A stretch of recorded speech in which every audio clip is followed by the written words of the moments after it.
Yo, what's going on, guys? And today, Kentavious Caldwell-Pope has signed a 3-year, $66 million deal, with the third year being a player option with the Orlando Magic.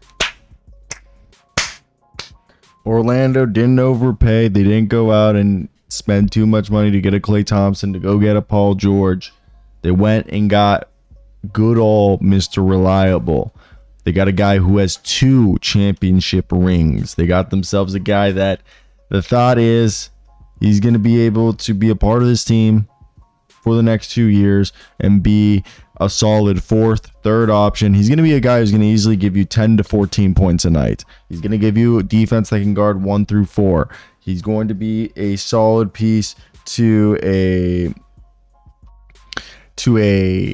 I feel like a team that is trying to go from a young team to contender. They want to jump to where the Cavaliers are right now. So what are you getting with Kentavious Caldwell-Pope? Over the last few years, he has averaged about 10 points, 46% from the field, 41% from 3, 2.5 rebounds, 2.5 assists, 1.5 steals a night. I do believe his numbers will be a bit more akin to the ones that he had with the Wizards. 30 minutes a night, 13 points a game, about 44% from the field, 40% from 3, 3.5 rebounds, 2 assists, steal a night, as he'll have a bigger usage rate and more of an offensive load, at least for the first year. Maybe in the second or third year KCP, that offensive load will lighten as you assume Franz Wagner, Paulo Banchero, and the rest of the squad picks up those pieces. But Kentavious Caldwell-Pope is the modern day archetype of that 3-and-D shooting guard. His outside shooting is one of the best in the league. He's a great athlete, which allows him to guard as a plus defender 1 through 3. He's been able to do damage in transition, and he's the perfect complement player to superstars like Paulo Banchero.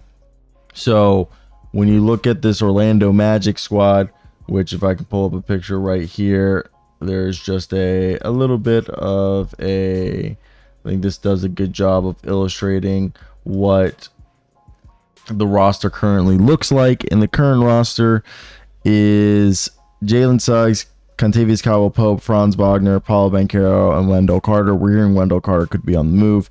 They have Jonathan Isaac, Tristan Da Silva, Caleb Houston, Jet Howard, Cole Anthony, and Anthony Black as the guys behind them.